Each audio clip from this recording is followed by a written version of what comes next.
aquí la pantalla.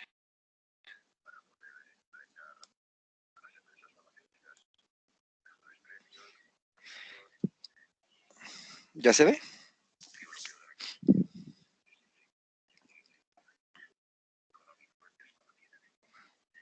Está cargando, ingeniero.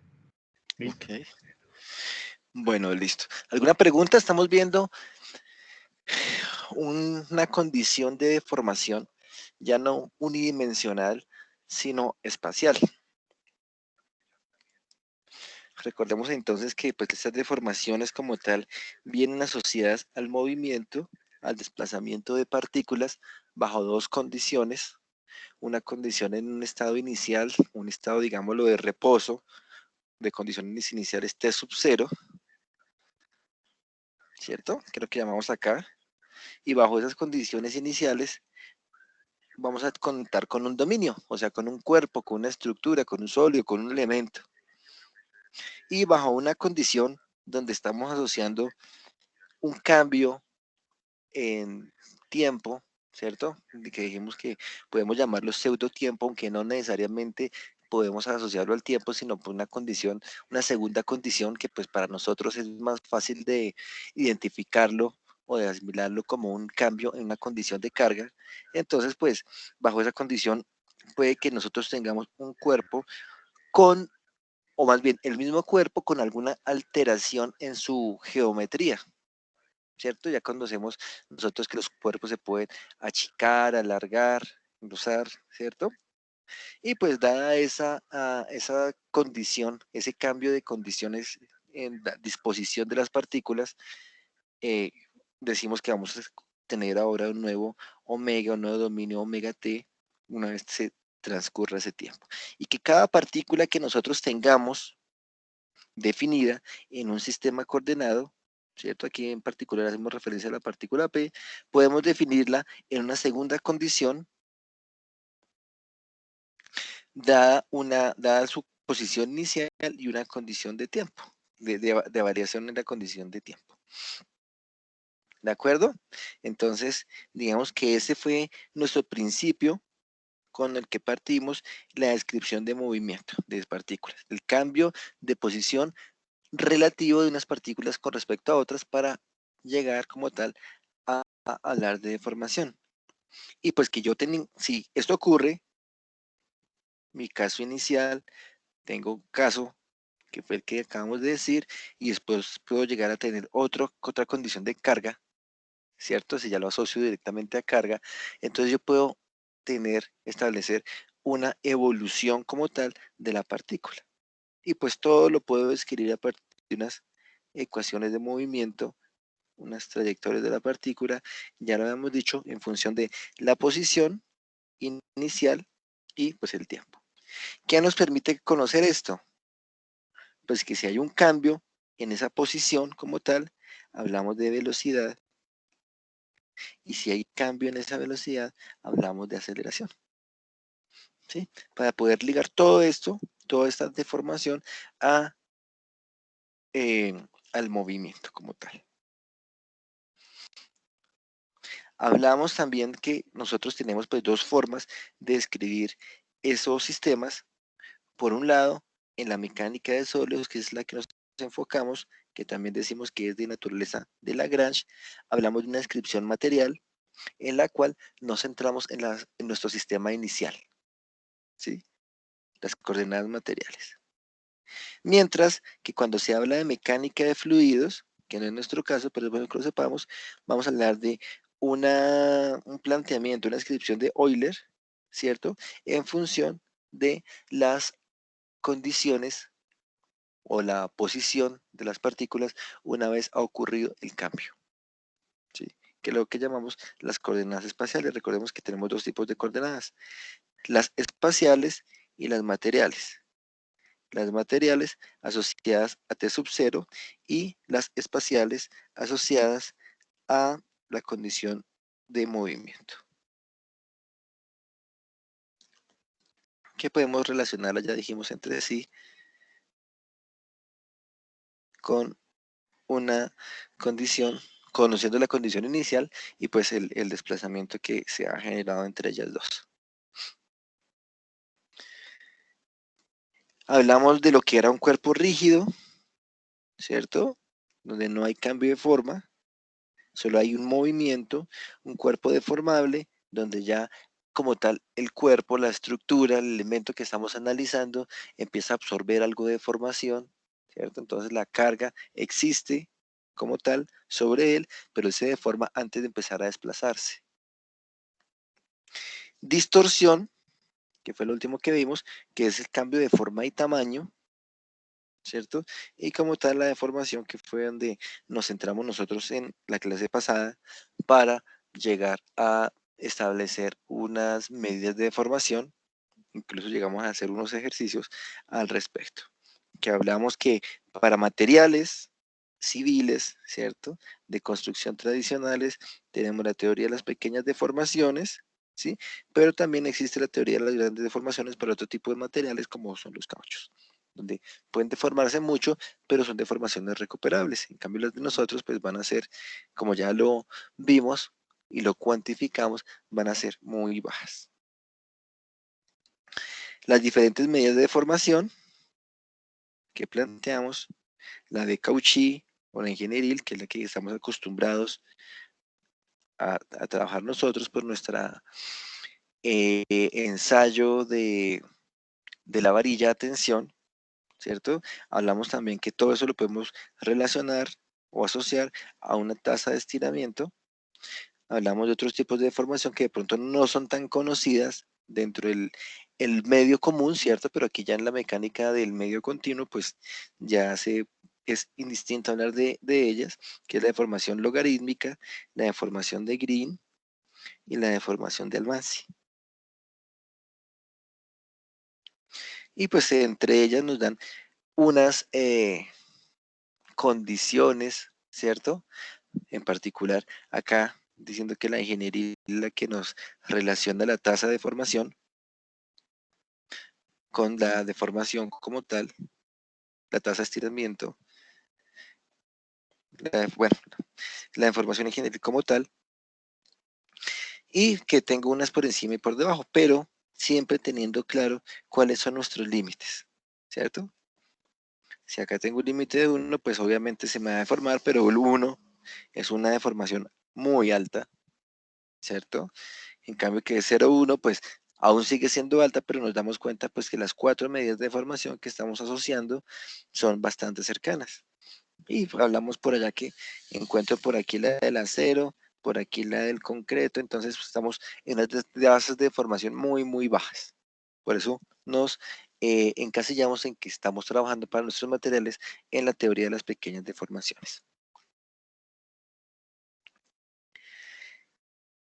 Hablamos entonces también de cómo es que se describe realmente ese proceso de deformación, que es cómo relaciono yo dos puntos, ¿cierto? Dos partículas de un cuerpo en una condición inicial y cómo esas toman cierta disposición en una condición final o una condición intermedia, bueno, una condición posterior de un t igual a t, ¿cierto? Que tengo un t igual a 0.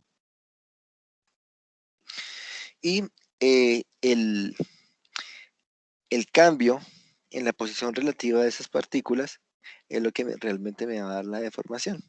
Entonces hablamos de unos términos como tal, que era el gradiente material de deformación, ¿sí? Como un vector de, o más bien una matriz de derivación sobre nuestro campo de desplazamientos. Particularmente cuando hablamos del el tensor gradiente material de deformación, pues va a ser en función o voy a derivar con respecto a las coordenadas materiales, las coordenadas espaciales con respecto a las coordenadas materiales. Pero como estamos diciendo que la teoría de deformación es muy pequeña, casi que podemos asociar esta expresión, donde decimos que P está muy cerca de Q, o sea, son partículas cercanas y se establece una deformación donde van a ser pequeñas o pequeños esos cambios que tengamos nosotros en nuestra estructura. ¿De acuerdo? Entonces, pues eso nos permite hacer ciertas simplificaciones.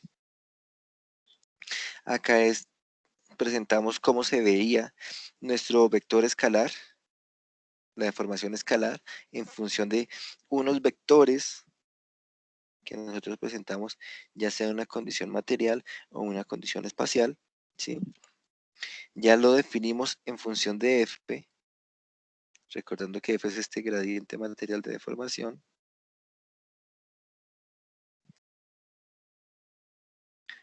Acá también, nuestro tensor de Almansi. Desarrollamos este ejercicio, ¿cierto? Encontramos cuánto, básicamente lo que hicimos fue saber cuánto era que medía esta línea en una condición inicial, cuánto pasó a medir esa línea en una condición final, diciendo pues que estos dos puntos tenían cierta orientación o esa línea estaba asociada a cierto vector, que era el vector, ¿cómo se llama? Se me olvidó. El vector del plano octaédrico, ¿cierto? Y descubrimos que ese vector después pasa a tener otra condición de posición, ¿sí? También vimos cuánto se estiró bajo condición de Green, perdón, de la módulo ingenieril, la tasa de formación ingenieril, la logarítmica, la de Green y la de Almansi, que entre ellas difieren algo, sí, pero pues no, no, no son grandes diferencias si lo vemos al nivel numérico. ¿Qué más vimos? También vimos que había un gradiente material de desplazamiento, ¿sí? Por un lado hemos hablado del gradiente material de deformación a gradiente material. Aquí hago énfasis porque también hay gradiente espacial de desplazamientos y lo podemos definir en función de F, que es gradiente material de deformación. ¿Sí? Y todo esto nos permitía llegar a decir esto, que es, digamos, donde está el centro de lo que es nuestra deformación. Nuestro tensor infinitesimal de deformación, bajo condiciones de análisis de pequeñas deformaciones, esto es fundamental, los materiales que experimentan cambios de forma y tamaño, aproximándose los valores de las medidas de deformación de Green y Almansi. ¿Se acuerdan que habíamos dicho que esas deformaciones de Green y Almansi eran las que eran más separadas entre las 4 medidas de deformación que teníamos? Entonces, aquí ya para teoría de pequeñas deformaciones decimos, pues, esos valores se aproximan mucho y como se aproximan ellos dos, pues seguramente que se van a aparecer todos los 4 valores, incluido la ingenieril y la tasa de formación logarítmica. ¿Sí? Entonces, eso nos da pie a decir que estos módulos, pues también se van a parecer bastante y obtenemos el tensor de deformación infinitesimal como el producto diádico de vectores unitarios en ciertas direcciones y J en particular, variando I de 1 a 3, J de 1 a 3, porque estamos en el espacio, ¿cierto? Expresado como el gradiente de desplazamiento, gradiente material de desplazamiento, ¿sí? O el gradiente espacial de desplazamiento. Entonces podemos decir que la deformación EIJ va a ser igual a un medio, sale acá, de nuestro Green Almansi, de la deformación del desplazamiento con respecto a la posición. En IJ, desplazamiento en J con respecto a la posición I. Si lo queremos ver en función de la condición espacial, pues también lo tenemos. ¿Sí? Desplazamiento con respecto a la condición espacial, desplazamiento I con respecto a la posición espacial J, más el desplazamiento dirección J con respecto a la condición espacial I, y digamos que como estamos variando de 1 a 3 acá, ¿sí? este tensor, ya lo expresamos de esta forma un poco más amplia.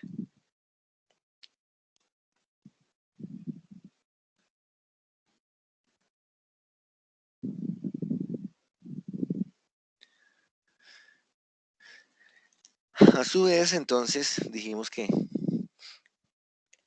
esto lo podemos plantear ya ampliando cada uno de los términos de deformación, E sub 1, 1, E sub 2, 2, E sub 3, 3, en condición material, en condición espacial, ¿cierto? Y ya los productos que me están correlacionando los valores cruzados. U1x2, U2x1, U1x3, U3x1, como estos valores, ay, perdón, como,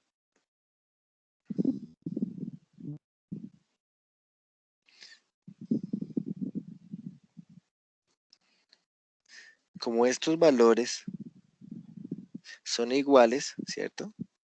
Este valor es este valor, este valor es este valor, el medio se mantiene, entonces decimos que es un sistema simétrico. Este valor también es este valor y este valor es este valor. Entonces es un sistema simétrico, tanto en condición material como en condición espacial. Entonces, por eso es que ya ahora podemos plantear nuestra expresión como acá E1, 2, acá yo podría plantear como 2, 1, este 2, 1 como 1, 2 también, este 1, 3 y este 1, 3 también.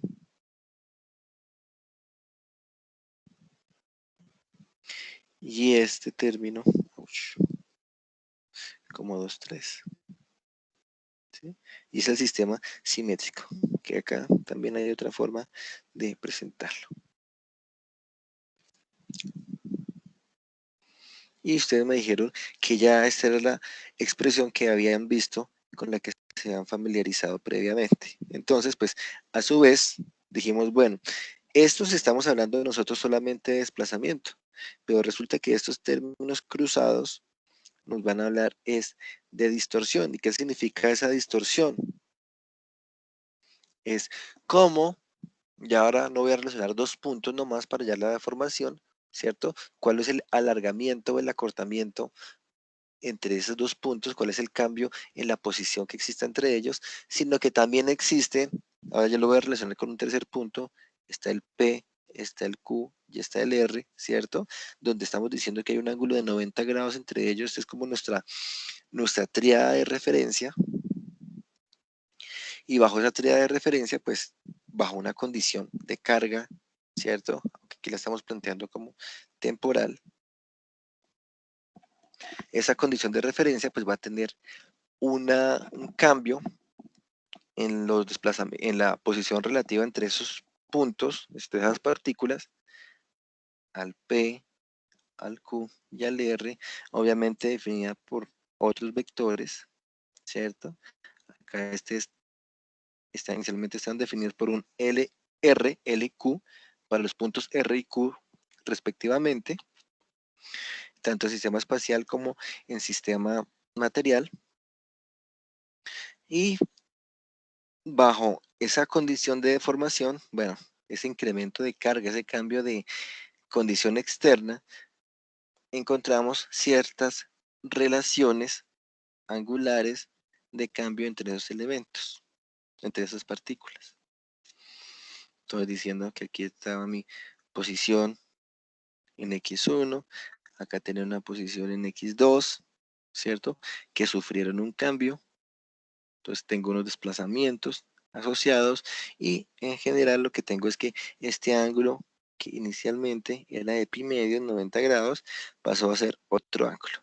En este caso pues estamos definiendo como si fuera un ángulo menor. En general hubo un cambio y que esa distorsión como tal se asocia a la variación de ese ángulo formado por las dos líneas materiales PQ y PR entre la configuración actual. En teorías de pequeñas deformaciones, pues este ángulo se aproxima al seno como tal del ángulo, obviamente se aproxima a la tangente del ángulo, entonces el ángulo se puede expresar como el delta teta 1, 2, el cambio en este ángulo, se puede ver como 2 veces la deformación de epsilon 1, 2.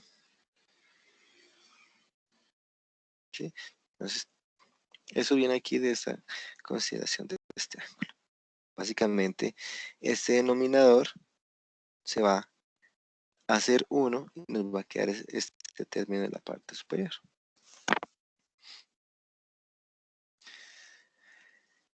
Donde encontramos entonces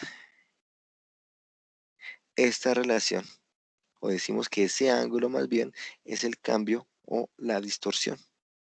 El cambio de ese ángulo es la distorsión. Acá volvemos a plantear la misma expresión, que es como vamos a plantear, o como trajimos más bien los términos de ese tensor de esfuerzos de la diapositiva anterior, ¿sí? Estamos justificando que son estos elementos, cada uno de esos elementos. Entonces el 1, 2, ¿qué va a ser? Pues la relación de desplazamiento de 1 con respecto a la posición 2, o y más la relación de desplazamiento en 2, que las tengo acá, ¿cierto? Con respecto a la posición 1, con respecto a las coordenadas materiales. Y lo que yo les dije en la última sesión, si lo recuerdan, es que esta sí es el tensor o la matriz que nosotros asociamos a una condición de deformaciones. Recordando que este 1, 2, yo lo puedo expresar como epsilon 1, 2, ¿cierto? Y que ese epsilon 1, 2 va a ser gamma 1, 2 medios, que es esta relación.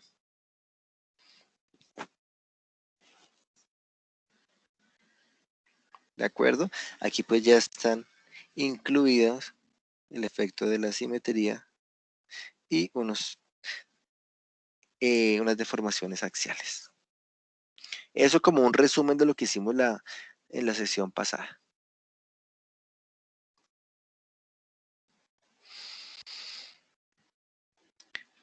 ¿Alguna pregunta hasta ahí?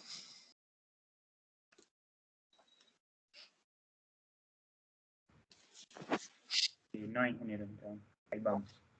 Ok, ahí vamos. Entonces, ahí como les digo, hicimos un paneo de cómo fue que en la sesión pasada empezamos hablando de desplazamientos, de condiciones entre dos puntos, ¿cierto? Desplazamientos relativos, y todo eso lo fuimos asociando a una condición de deformación hasta llegar a un tensor de deformación que eventualmente lo que hacemos en los cursos de pregrado casi que es poner casi o sacar de la manga ese tensor de deformación. Aquí ya le estamos argumentando un poco de dónde viene bajo una condición de desplazamientos, cómo es que estamos relacionando esos cambios de forma hasta llegar a unos conceptos matemáticos con los que nosotros ya y asociado a unos procedimientos con los que nosotros ya estamos un poco más familiarizados. Entonces, al igual que ocurría en nuestro estado de esfuerzos, bajo estado de formaciones también podemos contar con unas componentes principales de deformación. Obviamente, si tenemos unas componentes principales de deformación, vamos a contar con unas direcciones principales de deformación. Como les digo, haciendo la analogía a esfuerzos. Entonces, ¿qué hacemos? Establecemos la orientación de tres líneas materiales mutuamente ortogonales, que tenemos ahorita.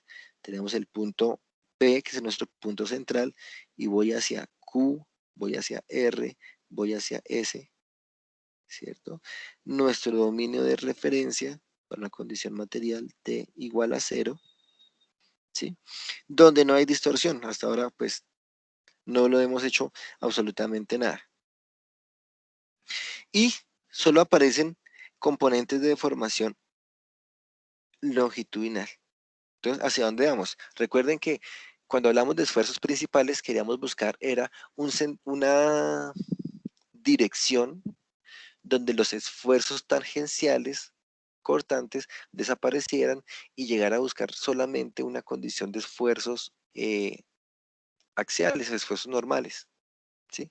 Aquí la idea va a ser exactamente la misma, donde solamente encontraremos una dirección o un sistema en el cual no tengamos distorsión.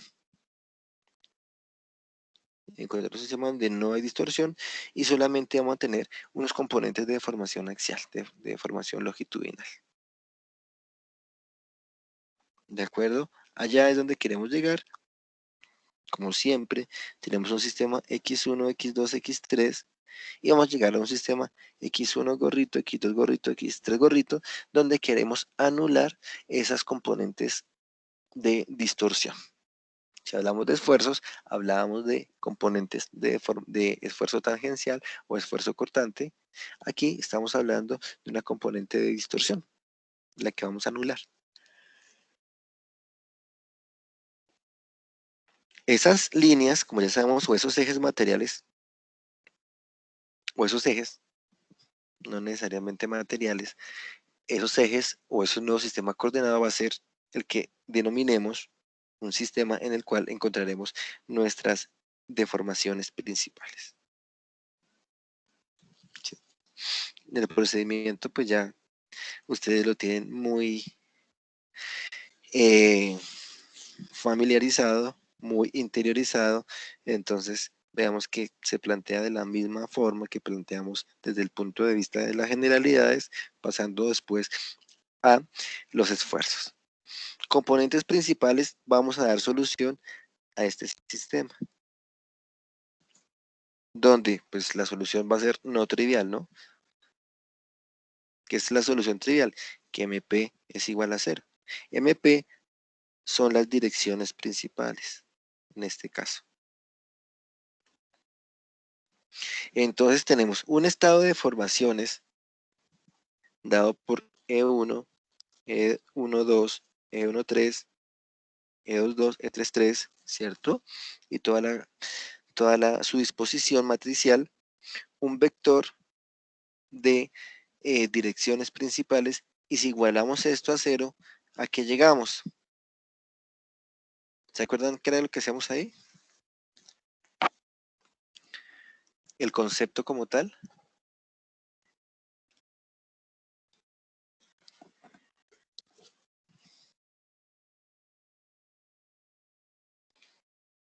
No, ingeniero, personalmente no.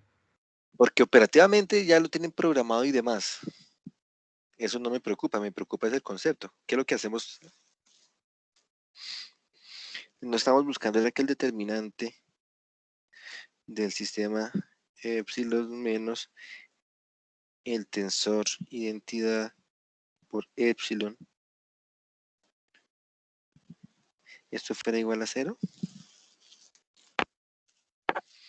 Entonces, pues, esta matriz, este tensor, va a ser esto que tenemos acá. Entonces, la idea es encontrar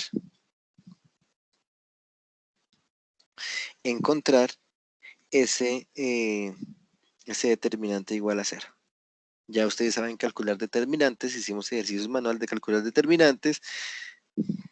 Tenemos un sistema en el cual ese determinante se puede expresar de esta forma.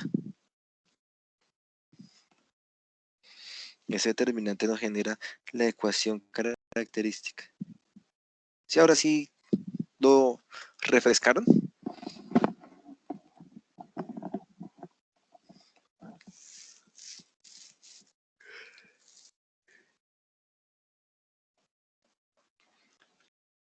Entonces, pues nos da un sistema, un polinomio característico también de orden 3, ¿cierto? Al hacer toda esa operación, calcular ese determinante, y voy a encontrar aquí unas invariantes nuevamente de deformación, la invariante 1 como la traza del tensor de deformación, la invariante 2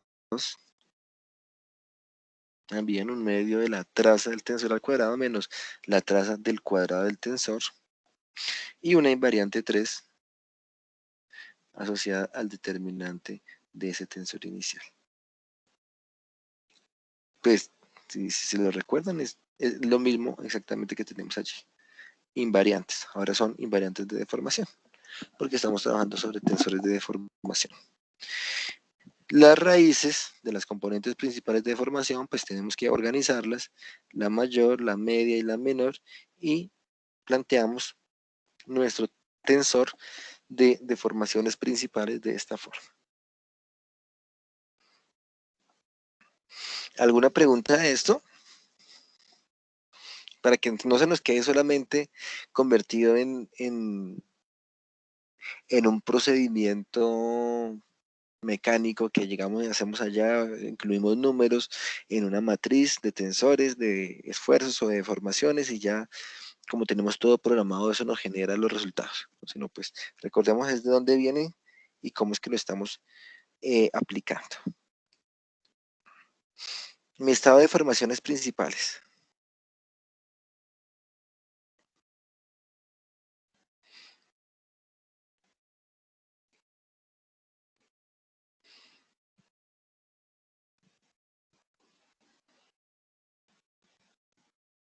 No hay preguntas. No, ingeniero, de pronto ya por ahí con un ejemplo, pues ya podemos identificarlo un Ok. poco más. Pero un ejemplo de esa condición de deformación, de cómo definir condiciones principales de deformación. Yo les doy No, un tensor entonces, de deformación un y ustedes ejemplo me ya dicen, más completo, ¿no? no, pues por eso les digo que desde el punto de vista matemático y numérico, ya ustedes tienen esto programado, ya lo han calculado. Es yo les doy un tensor de deformación, ¿cierto? Epsilon. Y pues ustedes ya pueden obtener el tensor de deformaciones principales, pues aplicando el método de Cardano que ya hemos trabajado. Por eso digo que aquí lo paso un poquito más rápido es porque el procedimiento como tal es el mismo. Lo que pasa pues que ya no estamos trabajando una condición de esfuerzo, sino de formaciones. Entonces también debemos ser como consistentes en los valores que aplicamos.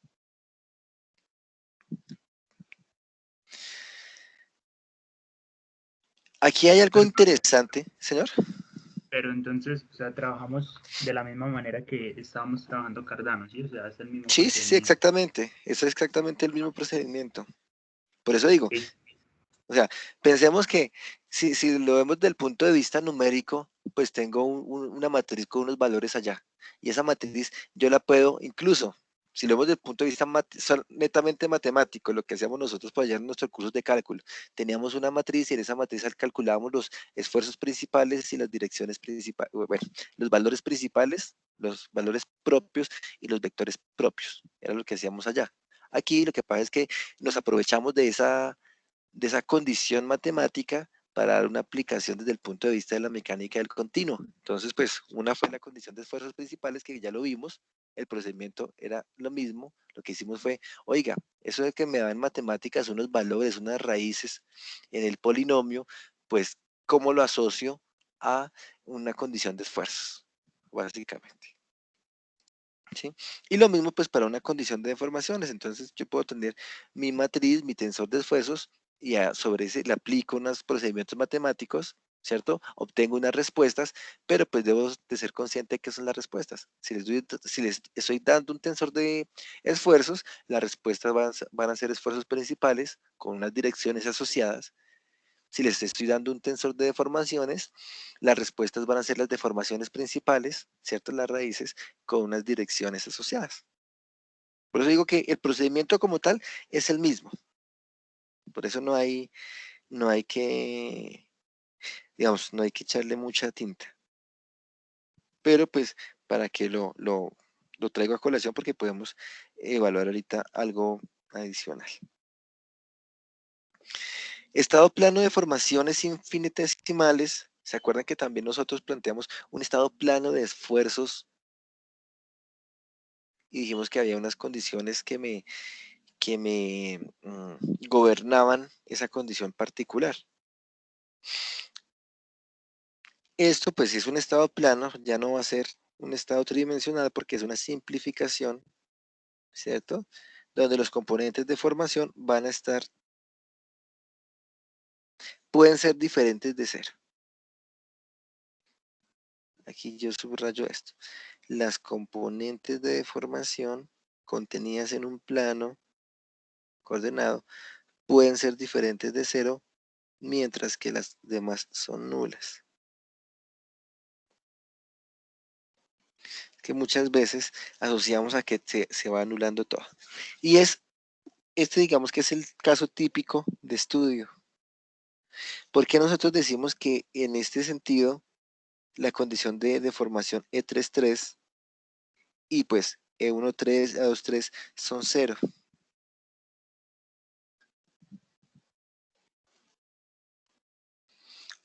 Obviamente para ese sistema de cargas.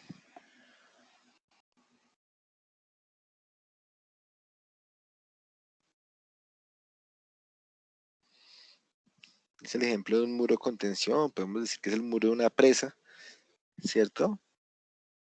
Y este va a ser nuestro volumen de control. Porque no hay una fuerza externa en la dirección X3. No hay una fuerza externa en dirección X3. Ok, pues sí, no hay fuerza externa en dirección X3. Pero pregunto yo,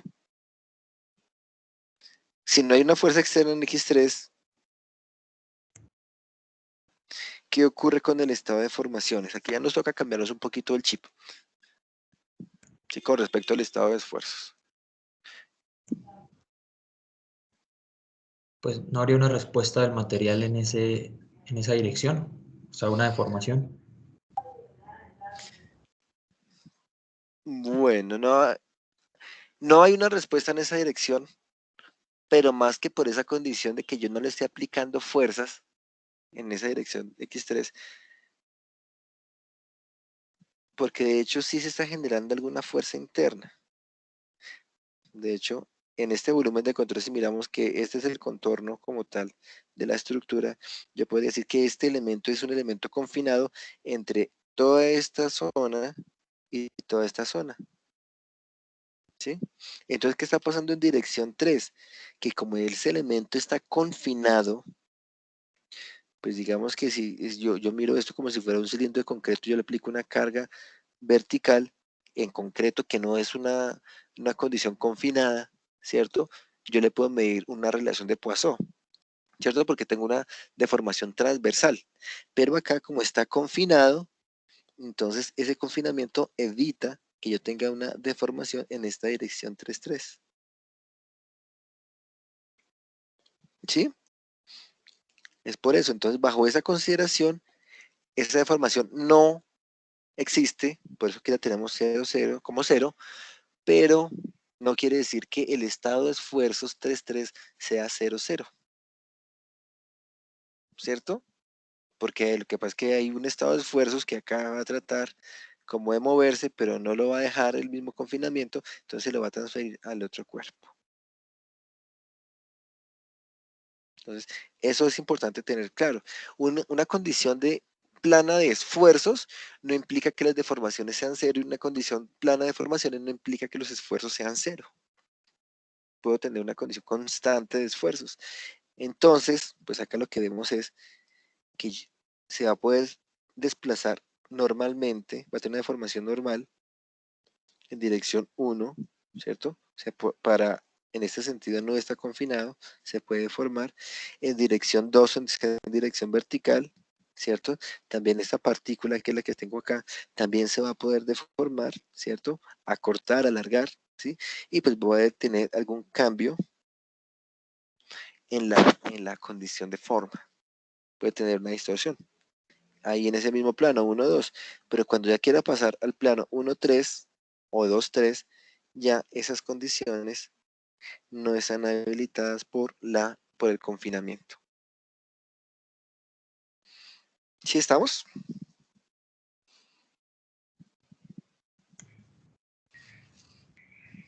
Pero o sea, es confinamiento por ambas caras, ¿cierto? Sí. Exactamente, por ambas caras. Por eso es que yo estoy teniendo como en estudio esta tajadita, esa tajadita. Y de hecho, dentro de la tajadita, en estudio, es que tengo acá esta partícula. ¿Sí? Confinamiento en ambas caras.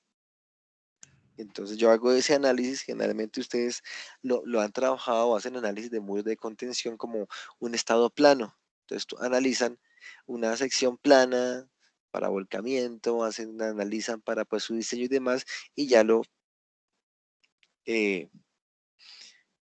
¿cómo se dice? ¿Cómo se llama? Se extrapola a todo el conjunto, pero se analiza de una condición plana, a no ser que haya una geometría diferente que me permita variando tipo la presa Hoover, ¿cierto?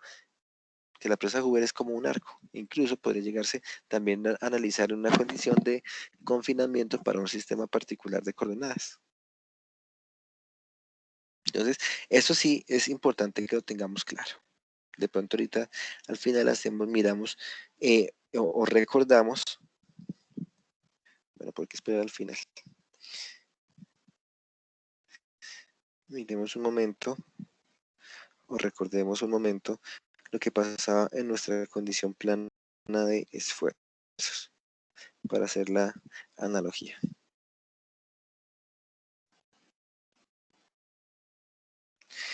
Esa era nuestra condición plana de esfuerzos.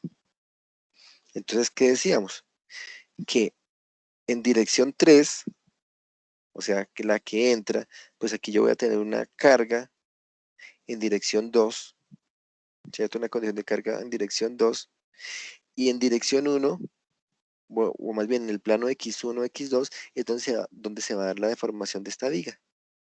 En dirección 3, pues dada esta condición de carga, pues no va a tener ningún tipo de esfuerzo. Entonces, pues no quiere decir que no tenga alguna deformación en dirección 3. Sí, la puede tener. Y es algo que vamos a ver ahorita cuando desarrollemos nuestros modelos constitutivos. Puede tenerla. Igual acá, en dirección 3, pues no voy a tener ningún estado de esfuerzos. En el plano X1, X2 está contenida la geometría de mi estructura y voy a tener la carga. Aquí está direccionada en X2, ¿cierto? Pero cuando yo empiece en esta platina en particular, cuando empiece a aplicarle esa tensión, pues seguramente que esta perforación tome esta forma. O sea, que se alargue en X1 y se reduzca en X2, ¿cierto? Ahí voy a tener mi condición de deformación. En X3 puede que también tenga alguna condición de acortamiento, ¿cierto? O sea, puede existir esa deformación, pero no tengo esfuerzos en dirección X3. ¿Sí? Para que tengamos claro esa diferenciación entre estado plano de esfuerzos y estado plano de deformaciones. El estado plano de esfuerzos no necesariamente tiene que coincidir con un estado plano de deformaciones. Entonces, es lo que estamos planteando acá con nuestra partícula de estudio. Y si queremos pues evaluar la condición de esfuerzos, perdón, de deformaciones, ya me volví, de deformaciones principales en ese plano, pues básicamente es empezar a rotar. Aquí estamos rotando nuevamente con respecto a X3, ¿cierto? Donde decimos que el X3 y el X3 barrita coinciden, los vectores unitarios coinciden, lo que va a variar es X1 a X1 barrita, X2 a X2 barrita, por medio de un ángulo teta. Entonces, mi matriz M o mi tensor M de cosenos directores, si lo recuerdan, yo lo puedo expresar en el caso plano como la matriz coseno seno menos seno coseno. X1, X2, X3. Por acá también X1, X2 y X3. ¿Sí? Entonces voy a tener un sistema, bueno, al igual que una condición tridimensional de componentes de formación, en estado plano se puede hacer la transformación del tensor de deformaciones del sistema X1, X2, X3 a cualquier otro sistema ortogonal de acuerdo con esta expresión que tenemos acá. ¿Sí? No me acuerdo si yo hice el comentario, ¿se acuerdan por qué es este 1 acá? ¿Por qué va ese 1? en ese tensor de transformación, esa matriz de transformación.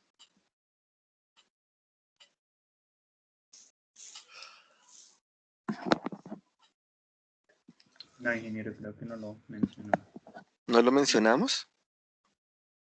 Por eso puse X1, X2, X3, X1, X2, X3, tanto en sentido horizontal como vertical. ¿Qué pasa? Estamos diciendo que son cosenos directores, ¿cierto? Que son vectores unitarios. Si yo le hallo la norma a este primer vector, coseno cuadrado más seno cuadrado más 0 cuadrado me da 1. Menos seno cuadrado más coseno cuadrado más 0 cuadrado también me da 1. Acá pues también me está dando 1, ¿sí? Pero particularmente este x3 es 1. ¿Por qué? Porque no me está cambiando mi vector direccional asociado a este x3. ¿Sí? Por eso dijimos, es el mismo E3, el vector unitario barrita, que el otro E3 para el sistema X1, perdón, X3 y X barrita. X3 barrita y X3. ¿Sí? Y en ese estado plano ¿sí? O en esa condición bidimensional, más bien, lo que hago es que voy a buscar el ángulo donde se anulen esas componentes de corte, bueno, de distorsión, sería para el caso de deformación, de distorsión, y pues lo hago por este método. Aquí puedo hacer la transformación como tal, incluso para un estado donde no quiera evaluar una condición principal de esfuerzos, ¿cierto? En general esto sigue aplicando. Y acá pues ya tenemos explícitamente cómo es la determinación de las componentes principales de deformación. Entonces nuevamente tenemos una ecuación característica. Habíamos dicho que era de grado 3, entonces pues acá ya está factorizado una de mis deformaciones principales, que sabemos que es 0, ¿cierto? Para que este producto de ese término que está aquí encerrado y el que está aquí subrayado me dé 0, o el épsilon sub p, que es uno de mis esfuerzos principales, sea 0, o que el otro término del paréntesis sea 0, ¿cierto? Para condición plana de esfuerzos. Entonces, por eso es que la primera raíz me da esta, 0. Y las otras dos raíces, pues ya esto me queda convertido en un polinomio de segundo orden. Eso sí me acuerdo que ustedes me dijeron, pues para polinomio de segundo orden, yo sé que en álgebra nos dijeron que menos b más menos raíz de b cuadrado menos 4ac sobre 2a. ¿Sí se acuerdan de eso?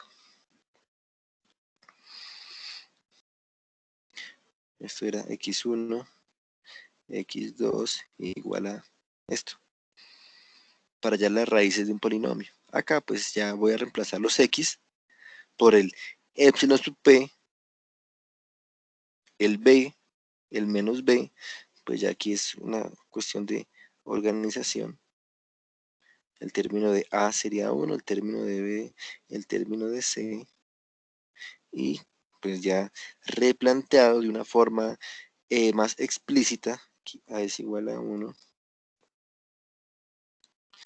de una forma más explícita, pues encuentro que mis deformaciones principales, un medio, pues un medio, acá el 2, si A es 1, me da un medio de menos B, o sea, menos por menos me da más, épsilon 1, 1, épsilon 2, 2, más o menos raíz de b cuadrado, o sea, b cuadrado, menos 4ac, o era más 4ac, menos 4ac, ¿cierto? Entonces 4 por c, y pues ya hemos dicho que sobre a. Esto expresado en términos de gamma, pues aquí me aparece el gamma. Cualquiera de los dos me sirve. y obtendría mi estado plano de deformaciones principales como un tensor, nuevamente 3×3.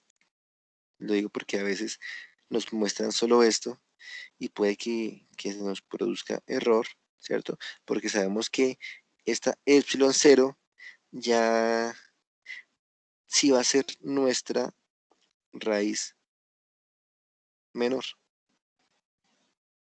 ¿cierto? Y tengo otras componentes de deformación. Aquí sí de una vez ya nos fuimos a decir que epsilon 3 es nuestra componente menor. Entonces epsilon 3 puede estar por acá.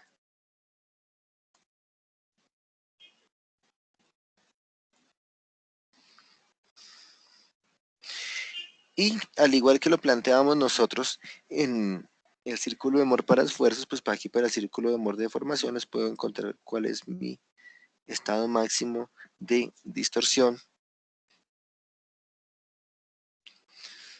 cuáles son mis valores de deformaciones principales y demás. Construir este círculo también ya lo han hecho ustedes.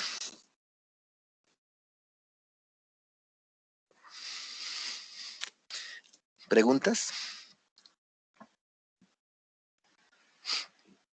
Aquí casi que estamos es como volteando la hoja, o sea, ya lo vimos en función de esfuerzos, ahora lo estamos planteando en función de deformaciones, sabiendo que son las magnitudes que difieren, ¿cierto? Son conceptos que difieren, pero que estamos llegando a unos procedimientos matemáticos que nos permiten obtener unos resultados, ¿cierto? Y que obviamente vamos a asociar posteriormente como tal el esfuerzo a la deformación. De acuerdo con lo que planteamos nuestra ruta de trabajo este semestre, dijimos, primero vemos generalidades, que ya lo cursamos, posteriormente pasamos a ver cómo es una condición de esfuerzos, que ya la pasamos a ver cómo es una condición de deformaciones, que estamos ayerita, y posteriormente vamos a empezar a ligar esos esfuerzos con esas deformaciones. ¿Sí? Entonces aquí En este caso, estamos, señor. es el mismo principio del círculo de Moore, ¿cierto? Si esto es el círculo de Moore, Okay. este es el círculo de Moore para deformaciones.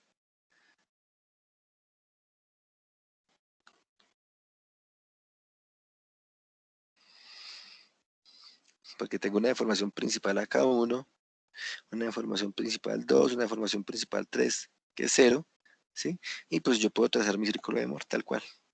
Por eso dije que acá puedo llegar a obtener mi estado de deformación tangencial máxima o de distorsión máxima.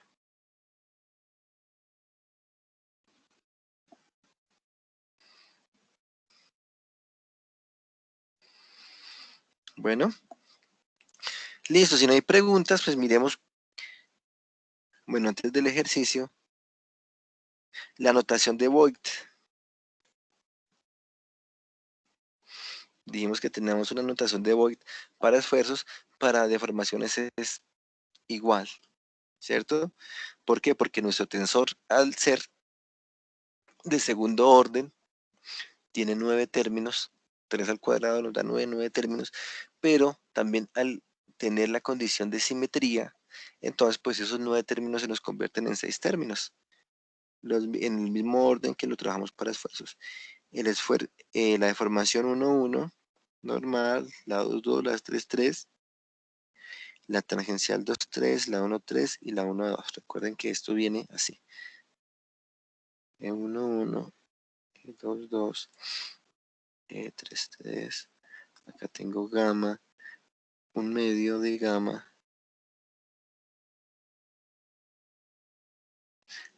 ¿Dónde tiene el gamma? Sí, un medio de gamma. 1, 2. Un medio de gamma. 1, 3. Un medio de gamma. 2, 3. Que es una que tengo por aquí atrás. Bueno, ya la buscamos.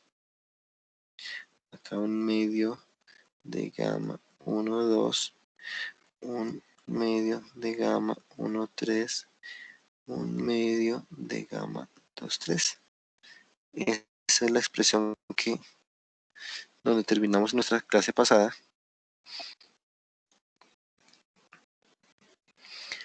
que es la que está por acá, es esta misma.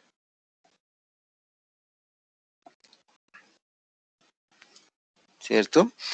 Entonces, pues todo eso lo podemos expresar de esta forma en notación de Voigt. E11, E22, E33, gamma 23, ¿cierto? Es básicamente un dibujito que de algún lado tenemos. Después subo acá gamma 23, gamma 13, gamma 12. ¿Sí? Para notación de Voigt, aquí vamos a omitir el 1/2.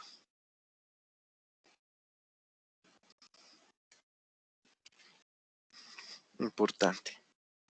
Si lo quiero ver en una condición plana de deformaciones, pues también es así. 1, 1, 1, 2, pues recordemos que se nos reduce el sistema a esto. Entonces 1, 1, 1, 2, perdón, 1, 1, 2, 2 y gamma 1, 2. Un sistema de 2 por 2 prácticamente se nos va a reducir.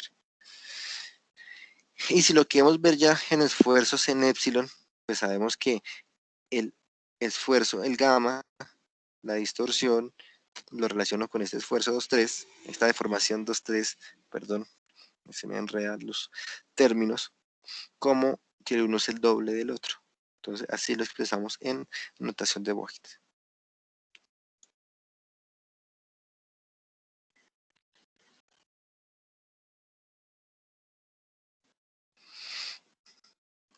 Y en estado plano de esfuerzos. Entonces nuestro ejercicio, primero que todo, ustedes conocen esos deformímetros, esas galgas extensométricas, como la que está aquí en la figura.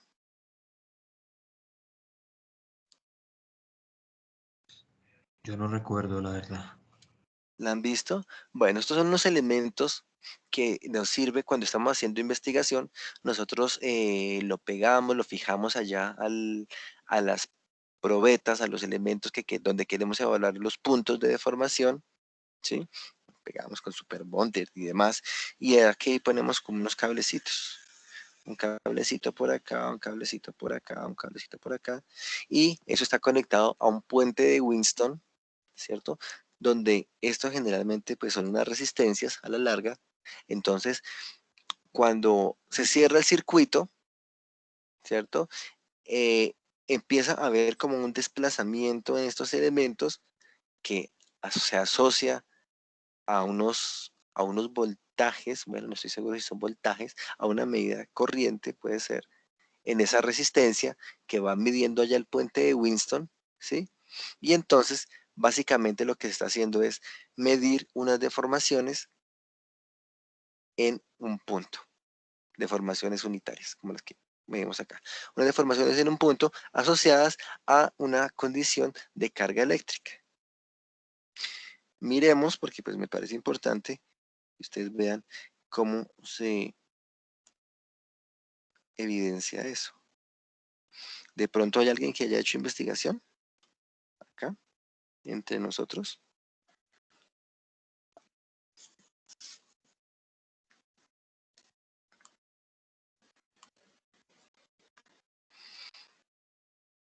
¿Nadie?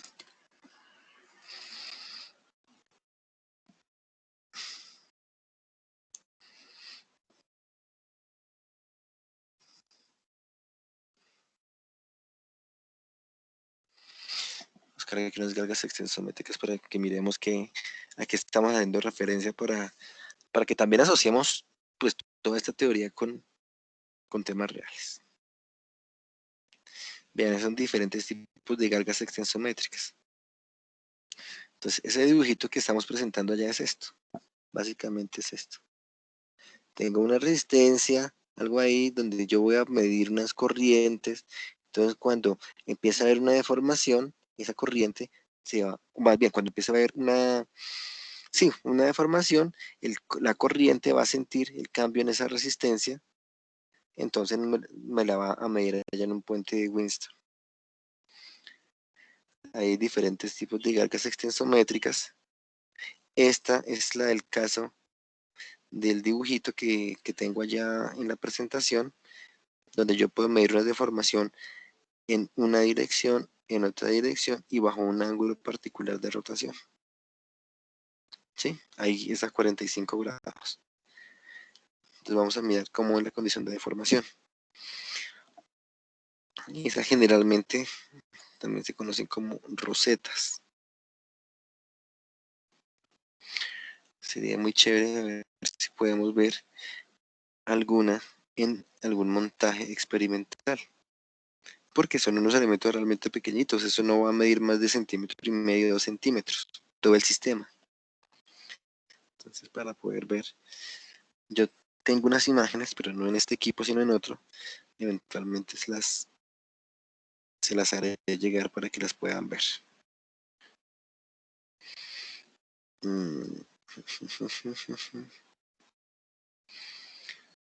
Galgas extensométricas. Voy a mirar aquí montaje de galgas extensométricas.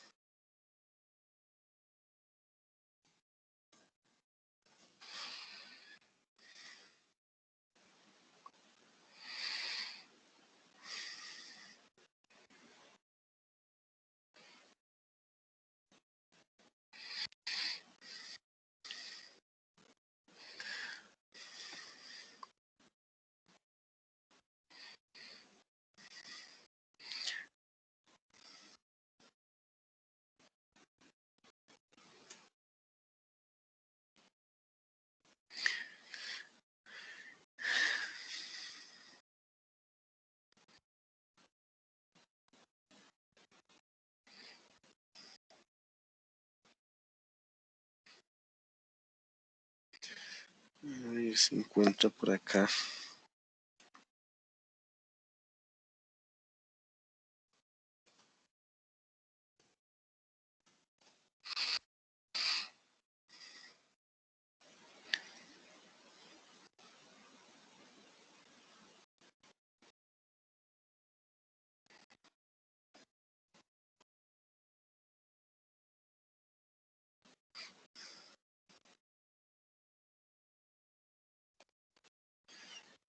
A ver si encontramos una imagen que nos permita ver esas galgas.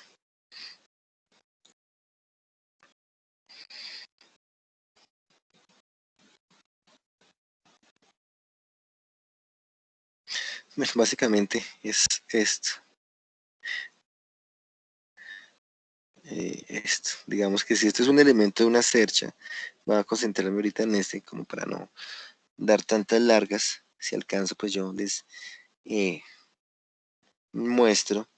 Entonces, este es un elemento de una cercha, acá lo van a estar ubicando, ¿sí? Entonces lo pegan, ¿cierto? En el punto donde se quieren conocer esas deformaciones y se conectan los cables al puente de Winston, que ya vamos a mirar cómo es el puente de Winston, y allá pues les da la lectura. ¿Sí? Por acá vean que dice puente de Winston.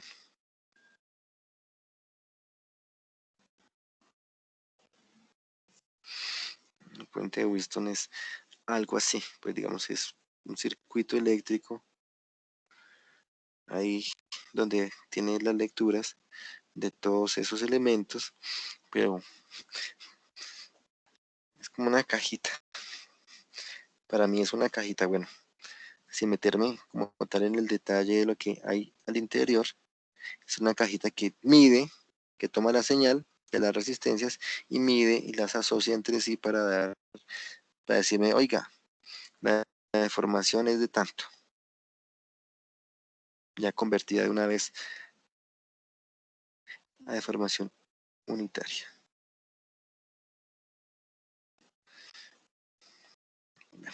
Si nos da tiempo, busco unas imágenes y se las presento. ¿Sí? Pero así a grosso modo, digamos, generalmente, pues para vigas, como nos dimos cuenta, yo puedo instalar aquí en la parte inferior. Dame un segundo, se me ocurre algo. A ver si encontramos.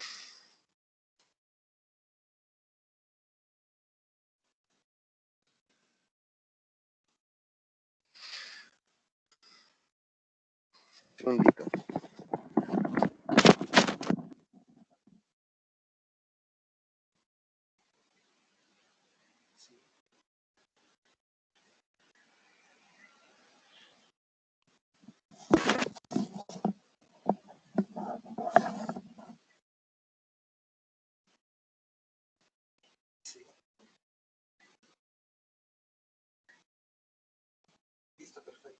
Sí, sí, sí, está bien.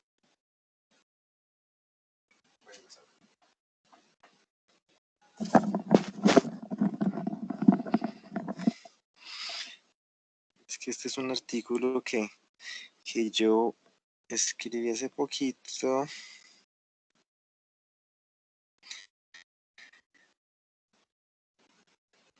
Ojalá estuviera en PDF, porque es que no lo tengo en la mano.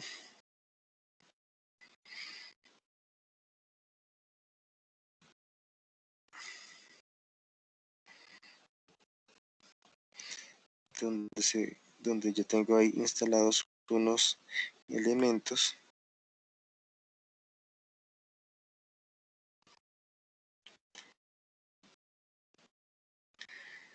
Y les puedo mostrar también cómo son las lecturas de deformación y demás.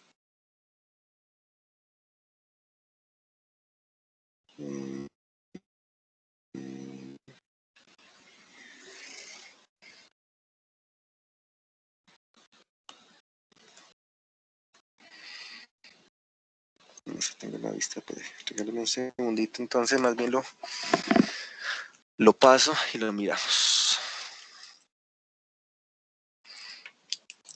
Paso aquí por una USB del otro equipo.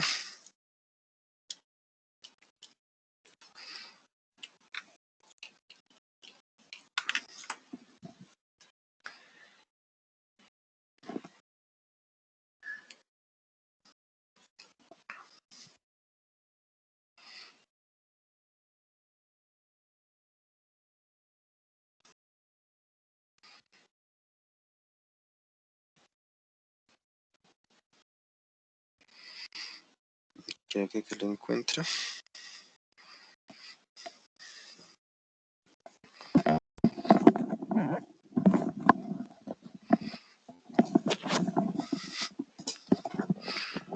Bueno, perfecto. No hubo necesidad. Bueno. En esta investigación estamos estudiando unas vigas en sección compuesta. En particular, queríamos ver cómo trabajaba el sistema acero concreto.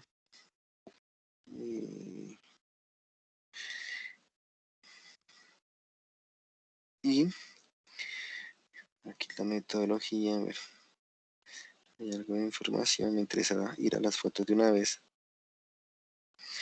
del sistema, el montaje, hicimos imágenes térmicas y demás. Aquí está nuestra propuesta de montaje. Básicamente, pues me interesa que ustedes vean cómo es esta configuración, ¿cierto? Una viga simplemente apoyada con cargas a los tercios. Y acá, esta imagen es la que me parece relevante. ¿Qué hicimos? Acá, en estas manchitas que ustedes están viendo, tenemos puestos esos deformímetros de los que les hablé hace un momento en la presentación. Unos deformímetros que me permitan medir una deformación en sentido longitudinal de la viga, una deformación en sentido transversal de la viga, y aquí a 45 grados, ¿sí? Ya vamos a ver en la aplicación del ejercicio para qué nos sirve esa deformación a 45 grados. Básicamente, ¿qué buscábamos? Si yo busco estas deformaciones en sentido longitudinal, ¿cierto? Una aquí abajo y una aquí arriba, cuando yo aplique la carga a este elemento, pues seguramente yo esperaría que aquí abajo haya una deformación, un estiramiento, mientras que aquí arriba espero que haya un acortamiento. Entonces, esa evolución, así en los diferentes pasos de tiempo que tenemos allí, o en los diferentes pasos de carga, pues me va a permitir conocer esa deformación, yo la puedo asociar a un esfuerzo. Acá también ya la puedo hacer un esfuerzo, y pues esos esfuerzos también a su vez yo los puedo asociar a unas fuerzas, y a su vez puedo asociarlos a un momento máximo, que lo puedo comparar con respecto al momento que se me presenta al aplicar la carga con este sistema. ¿Sí? Pues no fue lo único que medimos ahí, pero pues es lo que nos interesa ahorita para el tema de deformaciones. Y adicionalmente, no sé si tengo acá todo el récord de deformaciones. Bueno, son las curvas. otros ensayos.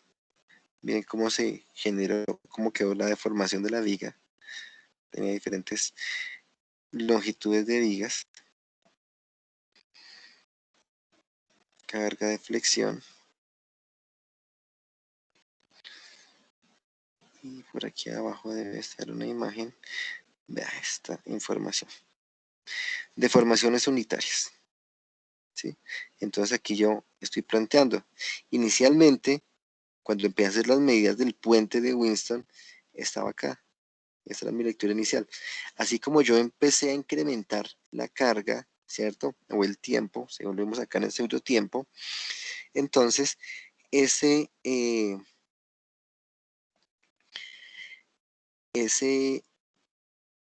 esas deformaciones empezaron acá, empezaron a irse hacia atrás, hacia atrás. Entonces empezó a incrementar. Aquí las que tengo apunteadas inicialmente, pues llegaron hasta acá. ¿Sí? Entonces se llegó a estirar todo eso en la condición de deformación. Eso es lo que me permite hacer esos elementos. Medir deformaciones, particularmente acá deformaciones axiales. Las deformaciones verticales también se tomaron, pero me daban como unos elementos así como una fuente a un lado hacia el otro. Entonces, pues, digamos que no consideré que fuera relevante para esta publicación. Aquí solamente estuvimos hablando de las deformaciones en sentido longitudinal, que son las que me van a describir como tal el comportamiento a flexión de la viga. ¿De acuerdo? Entonces, para que lo tengamos en cuenta. Reitero, aquí de pronto la imagen no nos ayuda mucho. Aquí están puestos esos elementos, son pequeñitos realmente. Yo creo que 1,5 cm de ese orden. Tengo por ahí catálogos y demás, porque pues hemos necesitado comprar más temas de estos. Y acá pues para que vean cómo es el montaje. Pensé que estaba el puente de Winston, que había alguna foto donde se veía del puente de Winston, pero no se ve. Igual es una cajita, piénsenlo ustedes, una cajita como un neceser, algo como de 30 centímetros por 20 centímetros por 20 centímetros, o sea, algo realmente pequeño. No sé si existan más tipologías, supongo que sí, pero hacia allá se lleva todo el cableado y se mide lo que pasa con las deformaciones.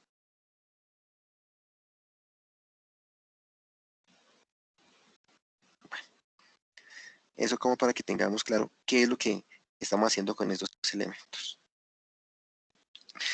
Ahora sí, como tal, miremos el ejercicio, qué es lo que está ocurriendo. Sobre una superficie plana de un sólido, pensemos que ese sólido pues era la cara de la viga, se ubican 3 defermímetros eléctricos unidireccionales, el A, el B y el C. Unidireccional, unidireccional, unidireccional. Después de la aplicación de cargas, así como ustedes lo vieron ahorita, las lecturas obtenidas fueron epsilon A en dirección del eje X1, epsilon B en dirección del eje X2 y el epsilon C a 45. Estas son las respuestas, son valores, sí, numéricos. A 45 del eje X1 en el plano X1, X2. Ahí está 45 grados con respecto a X1. Y me dice, encontrar los componentes de deformación angular ingenieril, o sea, a partir de eso calcular gamma 1, 2 en función de las lecturas de los deformímetros. Y para eso, pues yo les estoy dando esta expresión de ayuda.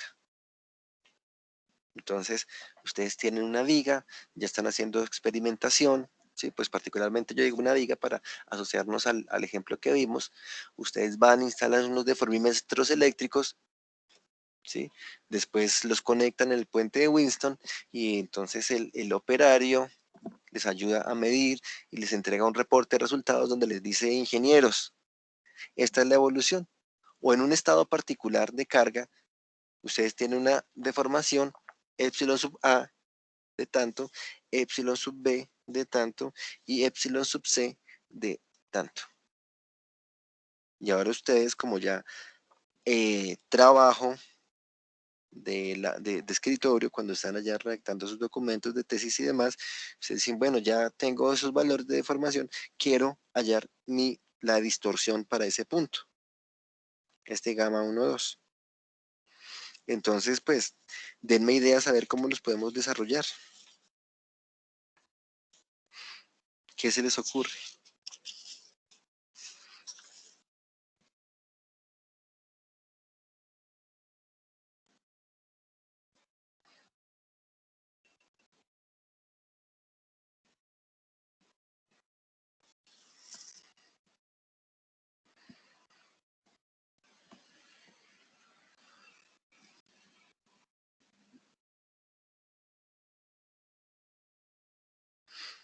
Recordando que estamos en un estado plano, ¿no?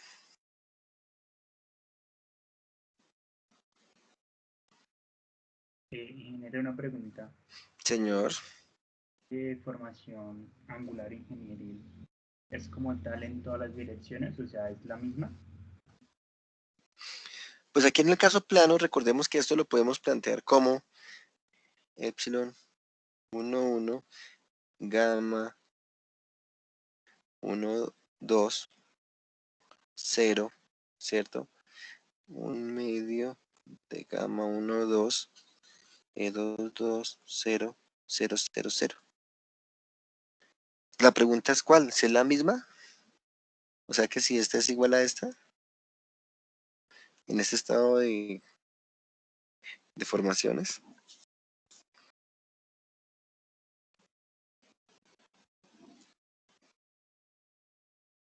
Si es la pregunta, no sé, no, o me perdí un poquito.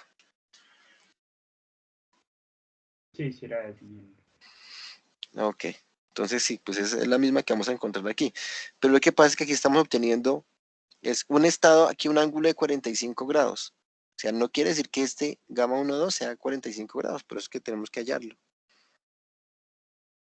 Entonces yo les dije, oiga, este epsilon sub c, yo lo puedo determinar con esta expresión. Como para ayudarnos, darnos una idea. Entonces voy a irme por acá a mi pizarra para que empecemos por ahí a hacer anotaciones.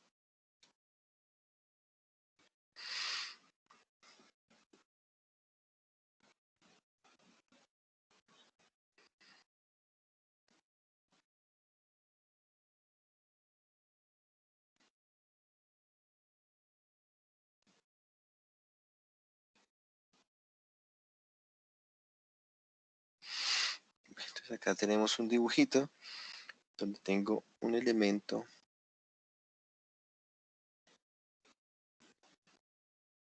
que apunta hacia acá, otro elemento que apunta hacia acá y otro elemento que apunta hacia acá. ¿Cierto? Es decir, que estos son mis ejes. Esto es el X1 de acuerdo con el dibujito. Este es el X2. Y por acá estoy con un ángulo de 45 grados. Según nos dicen, en dirección X1, ¿cierto? O bueno, este lo obtenemos como A, más bien, este como B y este como C. Y nos dicen que el epsilon sub A tiene este valor, el epsilon sub B tiene ese valor, y el epsilon sub C tiene otro valor. Que eso es lo que leemos nosotros, o las lecturas que nos dan a nosotros en el puente de Winston. Hay unas deformaciones de tanto.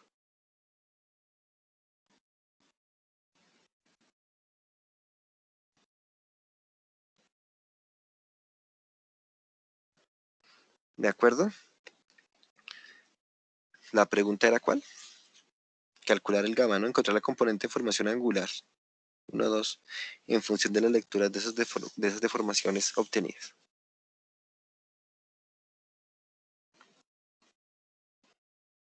¿Alguna idea?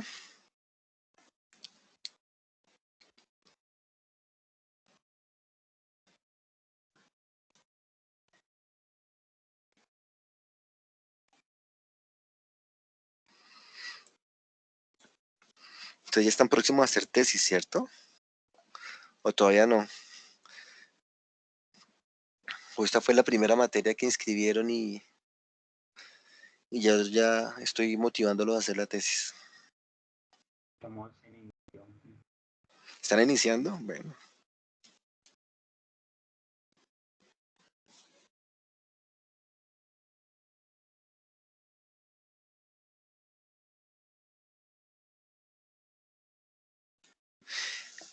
Recordemos aquí que en el caso general, este tensor epsilon, yo lo puedo expresar como E11, un medio de gamma 1,2, un medio de gamma 1,3, ¿cierto? Un medio de gamma 1,2, el epsilon 2,2, un medio de gamma 2,3, y acá tengo un medio de gamma 1,3, un medio de gamma 2,3, el epsilon 3,3. Eso lo sabemos, ¿cierto que sí? Particularmente aquí nos están dando una información relevante, muy relevante. Y es que, que estos 45 grados, pues ya nos está dando una información de ese vector.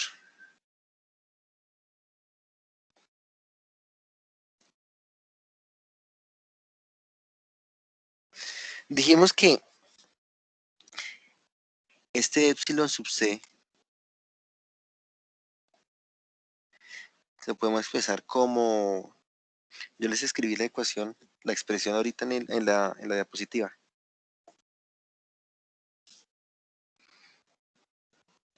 ¿La alcanzaron a notar?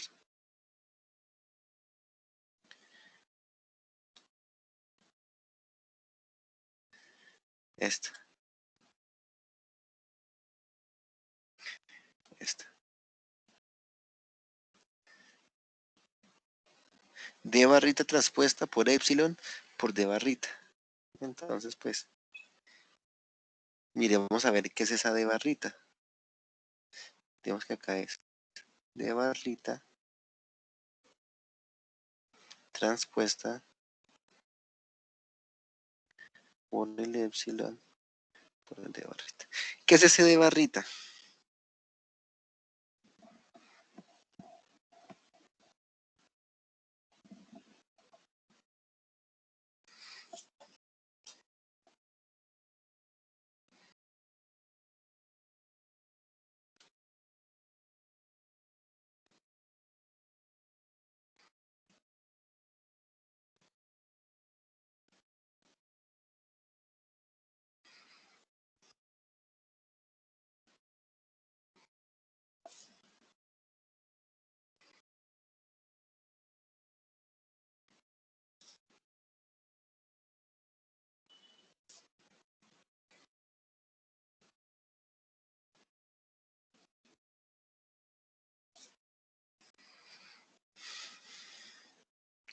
Pero os digo que aquí estos 45 grados ya nos está dando algo de información. Nos dice que la deformación longitudinal que tenemos asociada a esa línea, a esta de barrita, en esa dirección, se puede obtener en función de esta expresión. Tenemos de barrita. ¿Cierto que sí? O sea, yo puedo decir que aquí, en general, este epsilon sub c se puede expresar como, aquí voy a reemplazar, es igual coseno de 45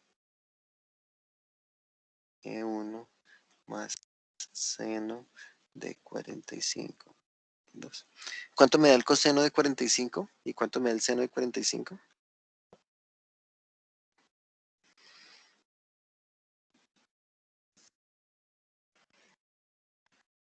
El coseno de 45 da raíz de 2 sobre 2, que sería 0.77. ¿Raíz de 2 sobre 2? Sí, señor.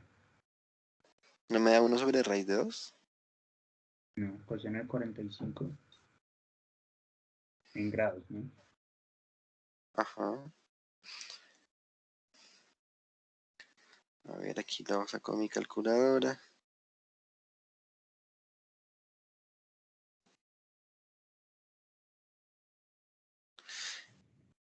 Sí, raíz de 2 sobre 2. Coseno 45. ¿Y no es lo mismo raíz de 2 sobre 2 que 1 sobre raíz de 2?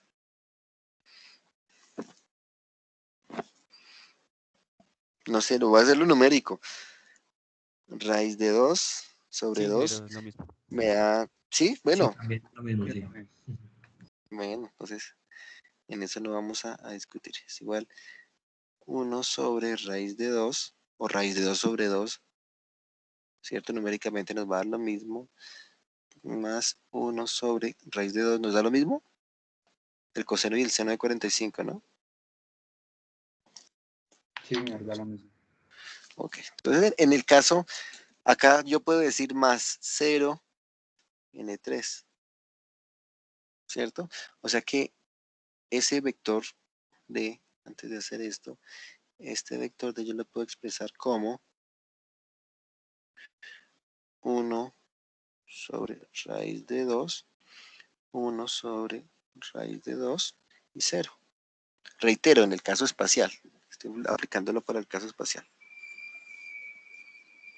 Entonces, el E sub C, o sea, si yo reemplazo todo esto, ¿cierto? Ya tengo este, ya tengo este, ya tengo este. Bueno, aquí les hice una trampa, este es el transpuesto. Recuerden que siempre cuando planteamos nuestros tensores en mecánica del continuo van a ser unos vectores columna. ¿Sí? Entonces, por eso lo planteo aquí como el transpuesto. Entonces, el epsilon sub c, voy a hacerlo por acá, yo lo podría expresar como 1 sobre raíz de 2, 1 sobre raíz de 2, 0, caso espacial, por epsilon 1, 1, gamma 1, 2 sobre 2, gamma 1, 3 sobre 2, gamma 1, 2 sobre 2, epsilon 2, 2, gamma 2, 3 sobre 2, gamma 1, 3 sobre 2, gamma 2, 3 sobre 2 y epsilon 3, 3. Y nuevamente multiplicando acá por, ahora sí, 1 sobre raíz de 2, 1 sobre raíz de 2 y 0. De este sistema que conocemos, El primer término no es traspuesto, perdón, sí, de sí, sí, epsilon, ¿sí? por eso, es que este vector, este D, como tal, entonces lo voy a volver a hacer acá. Este vector D es este, 1 sobre raíz de 2, 1 sobre raíz de 2 y 0. Por eso es que al transponerlo me queda como un tensor fila. Aquí Ah, está el ok, transpuesto. ¿Sí? listo. Por eso hacía el comentario que nosotros siempre, digamos, en los libros, pues en algunos libros generalmente se plantean como por espacio y demás, se plantean como el vector traspuesto horizontal, pero generalmente siempre se deben presentar como vector columna. Pues por eso aquí lo tengo como vector columna. Acá ya está transpuesto. Y pues mi tensor, obviamente. De este sistema que conocemos, o cuál sería el resultado de esta expresión, contando con que tengo unos ceros ahí.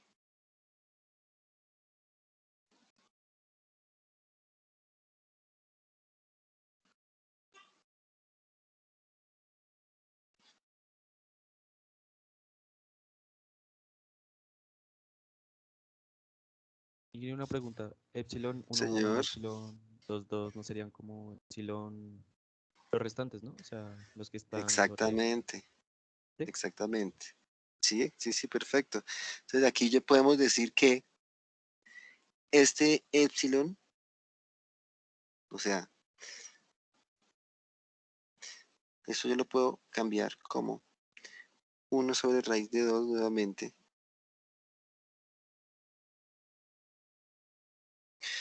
voy a hacerlo aquí para no enredarme, no escribir tanta cosa. Acá, este término, pues va a ser la deformación A, ¿cierto? Este término, que son normales, ¿cierto? Va a ser la deformación en B. Estos términos son 0. Entonces yo podría simplificar este sistema como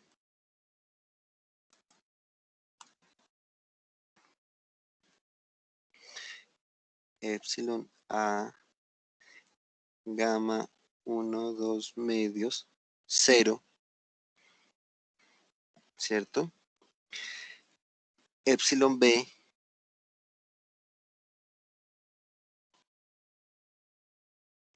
perdón, epsilon B acá, gamma 1, 2 medios 0, 0, 0 y 0, ¿cierto? Esta es la simplificación del sistema.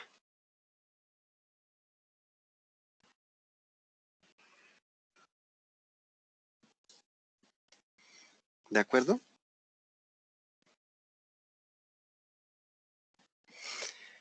Yo puedo decir entonces que este epsilon C, al multiplicarlo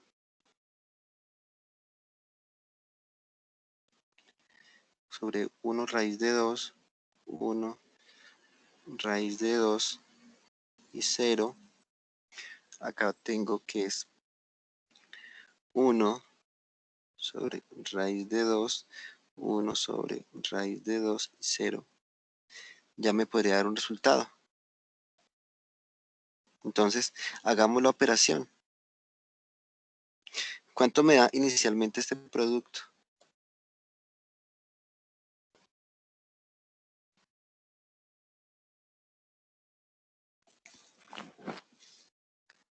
¿Qué resultado voy a obtener ahí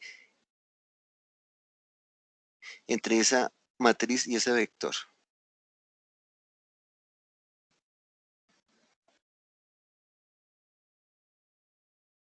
Otro vector. Otro vector. 1 sobre raíz de 2, 1 sobre raíz de 2, 0, multiplicado por el producto de ellos dos. Entonces, ¿qué me da? Epsilon sub A por raíz de 2, o bueno, yo puedo aquí factorizar 1 sobre raíz de 2, ¿cierto? Y que me quede esto como 1, 1, 1. Entonces va a quedarme el vector epsilon sub A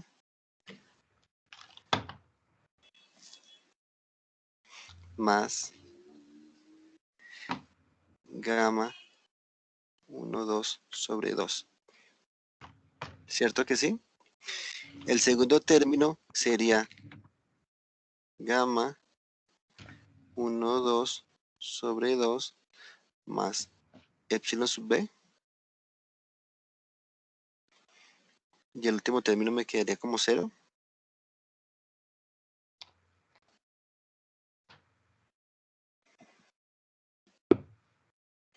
¿Si es así o no es así? Sí, Y ahora pues hago este producto donde acá yo también puedo factorizar este 1 sobre raíz de 2. Entonces 1 sobre raíz de 2 por 1 sobre raíz de 2, ¿qué me da? 1 medio. Factor de epsilon A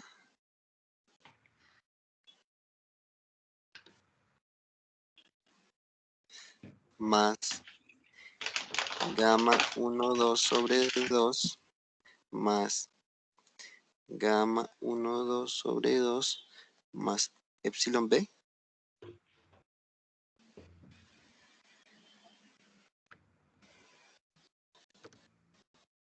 ¿Sí me da eso? Reduzco términos semejantes, un medio más un medio me da 1, y entonces esto es como decir que tengo un medio de epsilon sub A más gamma 1, 2 más epsilon sub B. Perdón, así. Entonces, como ya tengo epsilon sub c, yo puedo despejar el gamma 1, 2 como me quedaría 2 veces el epsilon sub c, pasando al otro lado, menos epsilon sub a menos epsilon sub b. Ustedes me ayudan ahí a ver si están bien hechas las operaciones, porque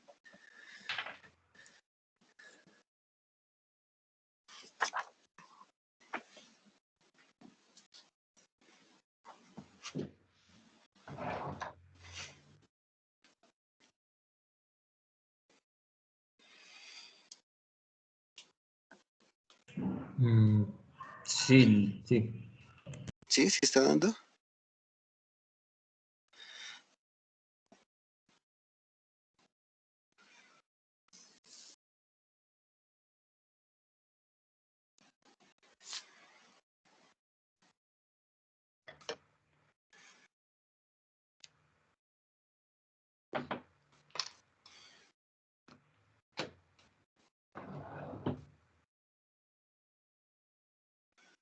Cualquier duda, por favor, vayan diciéndome. Aquí siendo números como feitos, pero eso no se de raíz de 2, ¿no?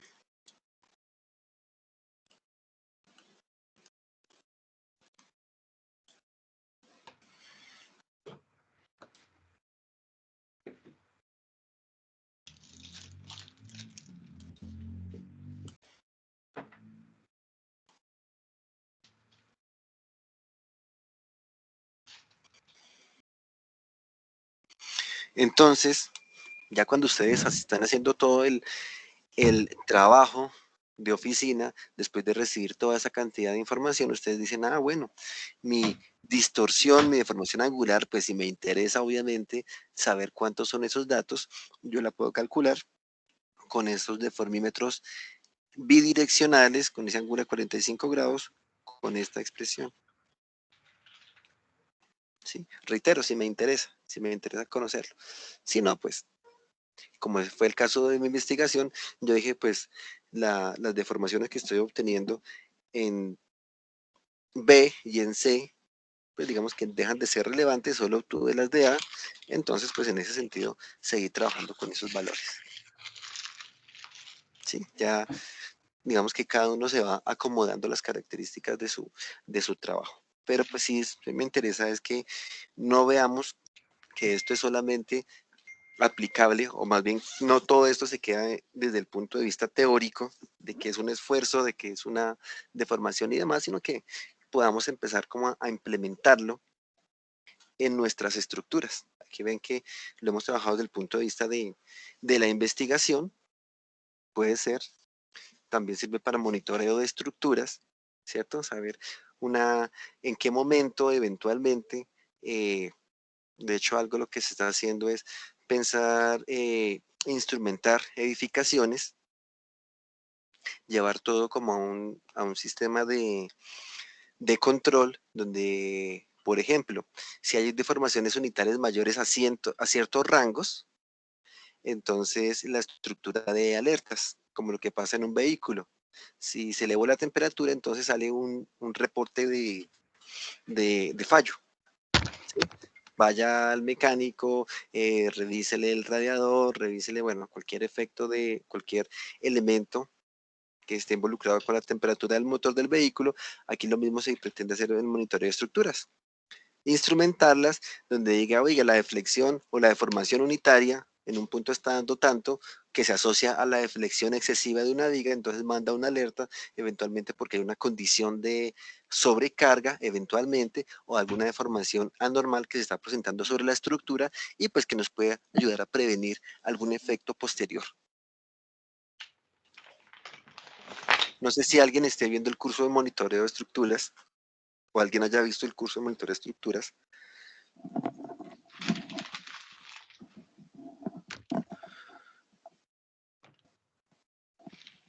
¿No? Pues lo digo desde el punto de vista que vean cómo puede llegar a funcionar. Alguna vez estuve en una charla de esos cursos de cómo hacer, incluso era la presentación de una tesis doctoral, donde creo que en Barcelona son pioneros, tienen algunos edificios ya instrumentados con este tipo de sistemas, no solamente pues con este control de deformaciones, sino posiblemente hasta control mismo de los materiales, donde van y ponen algunos sensores y dicen, oiga, este elemento, la capacidad o el esfuerzo a que está siendo sometido, pensemos en un elemento metálico, el esfuerzo está siendo mayor que el esfuerzo de fluencia, entonces empieza a plastificar una sección. Entonces ya manda unas alertas, eventualmente, aunque contamos con características de comportamiento inelástico de los materiales, ¿cierto? Manda unas alertas para poder llegar a hacer algún reemplazo o tomar algunas medidas de control para poder llegar a intervenir la estructura antes de que ocurra algún tipo de condición ya de, ¿cómo decirlo? Para que no suene tan catastrófico, de colapso, ¿cierto? Poder evitar cualquier tipo de falla posterior irreversible.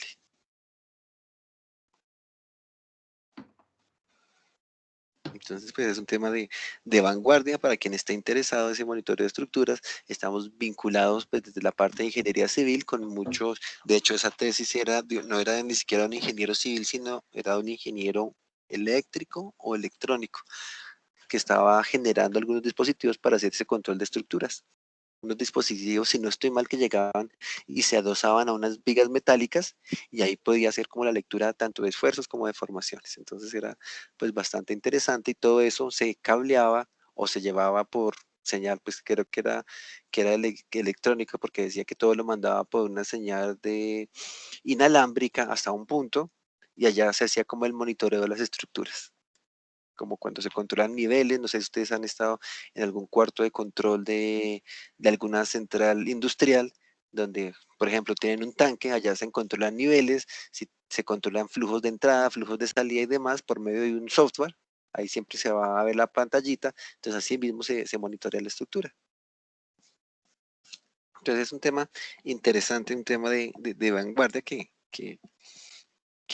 espero yo que no esté muy lejos de implementarse y que menos de llegue a Colombia. A veces nosotros estamos como un poco rezagados, pero es porque no hace falta como meternos más de lleno en la investigación.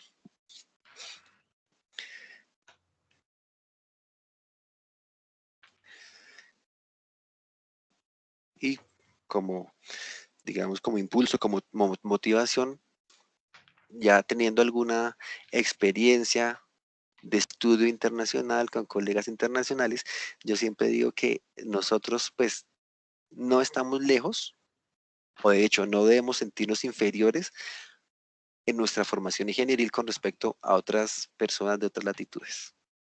A veces pensamos que un extranjero viene con una preparación mucho mayor a la de nosotros y créanme que no siempre es así e incluso nosotros podemos tener mejor preparación.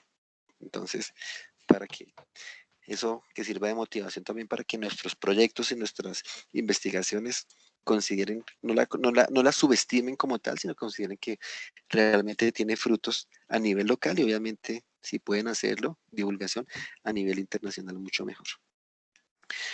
Bueno, ya me empezó a poner reflexivo. Esto con respecto al tema de formaciones, aplicaciones. El siguiente capítulo, ya creo que lo empezamos en la próxima clase, es de leyes de conservación. Voy a dejar de momento hasta ahí, porque la ley de conservación, digamos que es uno de los inputs para que empecemos nosotros a hablar de la relación que existe entre esfuerzos y deformaciones. No sé si hay alguna pregunta de lo que hemos hecho hasta el día de hoy. Estaba planos de esfuerzos,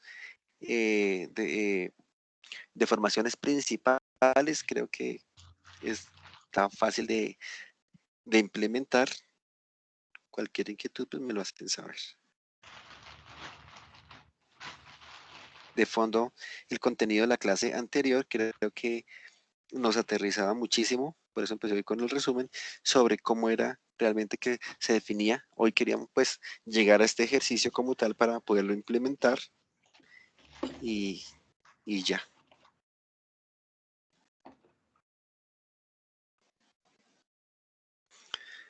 ¿No hay preguntas? Ingeniero, nosotros parcial. Señor. ¿Nosotros cuándo vamos a tener el parcial? Podría ser la próxima semana. Pues creo que les dejo otro tallercito muy parecido. Creo que ya, incluso ya puede ser para ustedes más fácil, incluso porque ya ya hicimos el de esfuerzos, ya conocemos la metodología y demás, ya tienen programado Cardano en caso de que haya que calcular las deformaciones principales. ¿Les parece la próxima semana?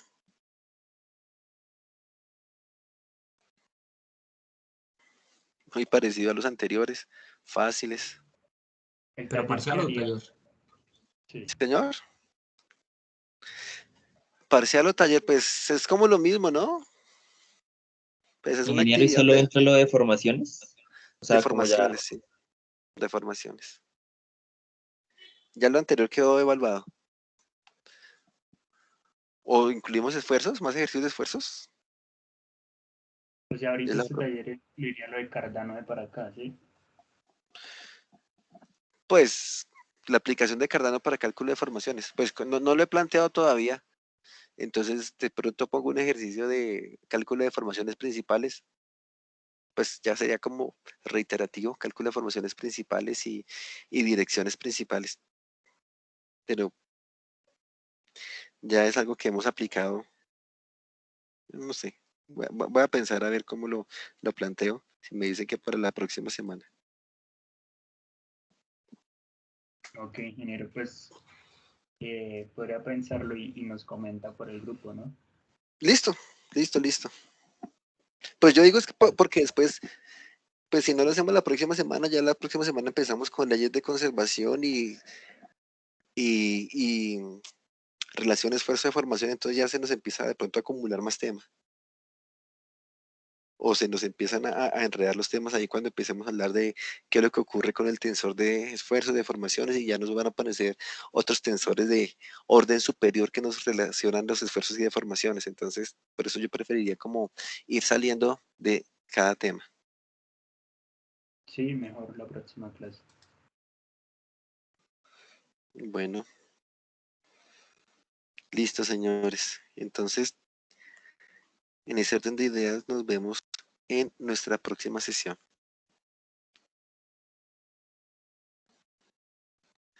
Como Listo, siempre, les ingeniero. dejo en un rato, les subo la clase para las personas, vean, resultamos 4 personas en clase. Bueno, deberíamos hacer como el parcial ya. Mentira. No. Bueno, señores, feliz día. Muchas gracias, ingeniero. Hasta luego. Bueno, Hasta luego, ingeniero. si me suspende la grabación, por favor. Ya, gracias.